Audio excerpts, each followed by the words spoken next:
آج میں فجر کی نماز کے لیے جب گھر سے اترا تو خاک روب صفائی کر رہا تھا، تو میں نے اس کی طرف دیکھا، تو میں نے اس کے جب قریب ہوا تو واللہ العظیم میرے آنسو نکلنا شروع ہو گئے۔ کہتا قاری صاحب کیوں رو رہے ہیں؟ فَاسْأَلُوا أَهْلَ الذِّكْرِ إِن كُنتُمْ لَا تَعْلَمُونَ۔ جی غیر مسلم سے تحفہ تحائف لینا ہے کیسے؟ غیر مسلم سے تحفے تحائف لینا، ہمارے مختلف جو بھائی ہیں مختلف اداروں میں کام کرتے ہیں، تو وہاں پر کوئی غیر مسلم عیسائی جو ہے وہ بھی کام کرتا ہے، تو وہ عید کے اپنی عیدوں کے موقع پر مسلمانوں کو تحفے تحائف دیتے ہیں۔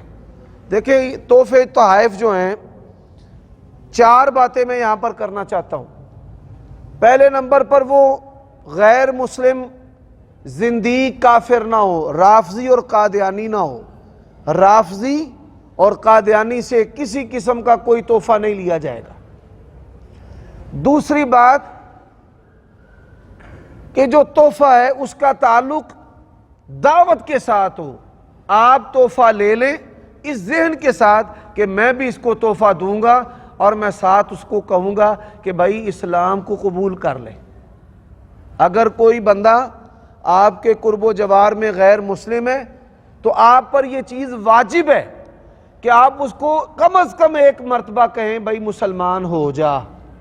اگر آپ نے یہ بات کہہ دی تو آپ نے وہ واجب ادا کر دیا، اور اگر آپ نے یہ بات نہ کہی تو قیامت والے دن آپ سے سوال ہوگا کہ یہ بندہ تیرے تعلق میں، تیرے ساتھ اٹھنے بیٹھنے میں، کام کرنے میں تھا، اور تو نے اسلام کی دعوت کیوں نہیں دی؟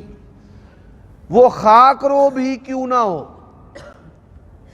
آج میں فجر کی نماز کے لیے جب گھر سے اترا تو خاک روب صفائی کر رہا تھا، تو میں نے اس کی طرف دیکھا، تو میں نے اس کے جب قریب ہوا تو واللہ العظیم میرے آنسو نکلنا شروع ہو گئے۔ کہتا قاری صاحب کیوں رو رہے ہیں؟ میں نے کہا اللہ کی قسم تیری فکر سے کہ تو اگر جہنم میں چلا گیا تو کیا بنے گا، مسلمان ہو جا۔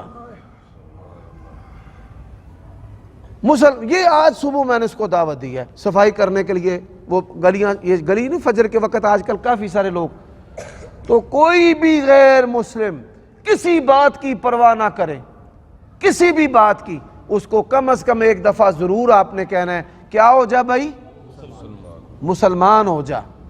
تو آپ نے یہ دعوت دینی ہے، اور ایسا تحفہ نہیں لینا کہ جس تحفے میں اسلام کی دعوت نہ ہو۔